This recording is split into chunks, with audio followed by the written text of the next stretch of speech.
mga kamani, ka-brother, ka-sister, at sa lahat ng mga taong nanonood ng aking vlog. Ako nga po pala si Mami Mens. Andito po tayo para i-discuss. Mag-vlog po tayo about po sa mga produkto na ating nabili through online. Dito po sa vlog natin, sasabihin natin yung mga bagay na mga good side and bad side, kung meron man po. At magiging tapat tayo sa ating mga komento at sasabihin lang natin ang totoo. Ngayon po magdi-discuss po ako. At nga po pala, kung bago lang po kayo sa channel ko, maaari po kayong mag-subscribe at pindutin na rin po ang notification button at mag-comment na rin po kayo. Salamat. At ito nga po pala ang aking unang iba-vlog sa inyo. Ito po yung aking nabili na mini humidifier po. Ito po ay mini humidifier na murang-murang mabibili sa through online. Meron po akong link niyan sa Facebook account ko na ililink ko na link po dito sa aking YouTube channel.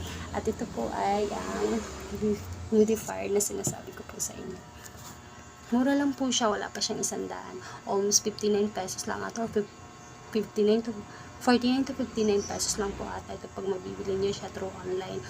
Sa ngayon po, almost 3 months ko na po ito ginagamit at wala naman po ako nagiging problema sa paggamit dito. Sa tunay nga po, ang ganda ng produkto dito, mga mami at kadari. Kasi sino man po gusto na gumamit ng humidifier yung magpapabango sa ating mga kabahayan, ito po ang dapat ninyo bilhin. Mura lang siya, pero talagang quality.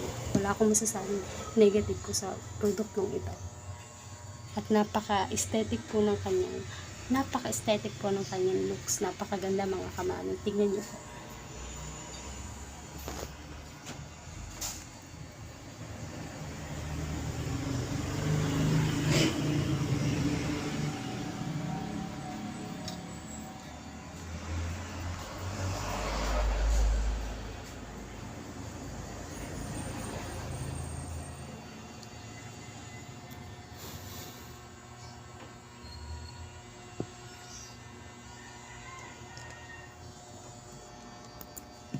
Maliit nga lang po pala ito, hindi siya ganun kalaki, kaya hindi siya makakaagaw ng space sa pwesto kung saan nyo man balak ilagay. Kahit sa table lang na maliit o kahit saan, pwede nyo po siyang ilagay. So sana po mag-subscribe po kayo sa channel ko. Bye bye, thank you!